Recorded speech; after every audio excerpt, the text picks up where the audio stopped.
பசிச்சுன்னா நீங்க கரெக்டாக சொல்லுவாங்க தத்துவாங்க. அது நீங்க வந்து அட முடியாது. பெரிய ஆடா கம்முறாங்க ஆட மாட்டோம். அதே போல பசி அடைஞ்சிச்சு அவங்களுக்கு. அதுக்கப்புறம் இன்னும் வெட்டியில் 2 துண்டு தாண்டாங்க அப்படின்னா தலைமை முடியாது. அதுக்கு மேலே ஒரு துண்டு பண்ண முடியாது. ஆனால் நம்ம அப்படி இல்லை.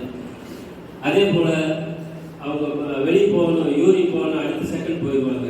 நம்ம என்ன பண்ணணும், உளுந்தூர்பேட்டையில் இருந்தாலும் அவங்க வீட்டில் போய் பார்த்துக்கலாம். அதில் தான் கல் வர்றது. யூரின் கல் உற்பத்தி ஆகிறது, யூரின் அடக்கிறதுனால தான் வருது.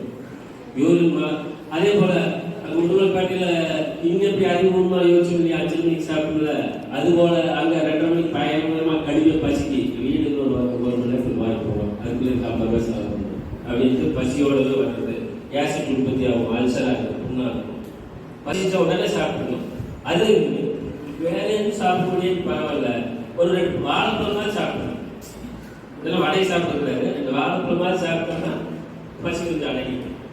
அப்புறம் வேற என்னென்ன மாதிரி நம்ம ஏமாற்றப்போம், விளம்பரங்கள் மூலமாக தான் அதிகமாக நம்ம ஏமாற்றோம். ஏற்கனவே பார்த்தோம், நம்ம டயபெட்டிக் இது என்ன சொல்றது வேகங்கள் அது இதுதான் பார்த்தோம்.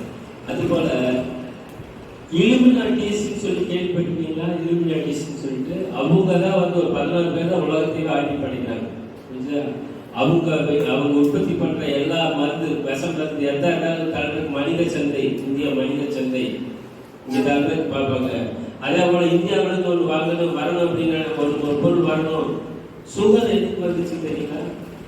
நம்மளுடைய உணவுப் பொருள்கள் அவ்வளவு அற்புதமானவை. ஆனா இந்த மக்கள் தொகை அதிகம் 105 கோடி. நம்ம உற்பத்திகளை நம்மளே நிறுத்தக்கூடாதுன்னு சுகர் சொல்லி யார் கை வைக்க விடாம சுகருக்கு பயன்படுத்தி விட்டு அவங்களுக்கு கெமிக்கல் மருந்து கொடுத்து அது பண்டமாட்டி மாதிரி நம்ம நம்மளுடைய உணவு கொடுக்குறோம். நம்மளோட முருங்கைக்காய் விலைகள் 250 ரூபாங்க. நம்ம வேப்ப மரத்துக்கு அளவு உரிமை வாங்கி வச்சுருக்கோம்.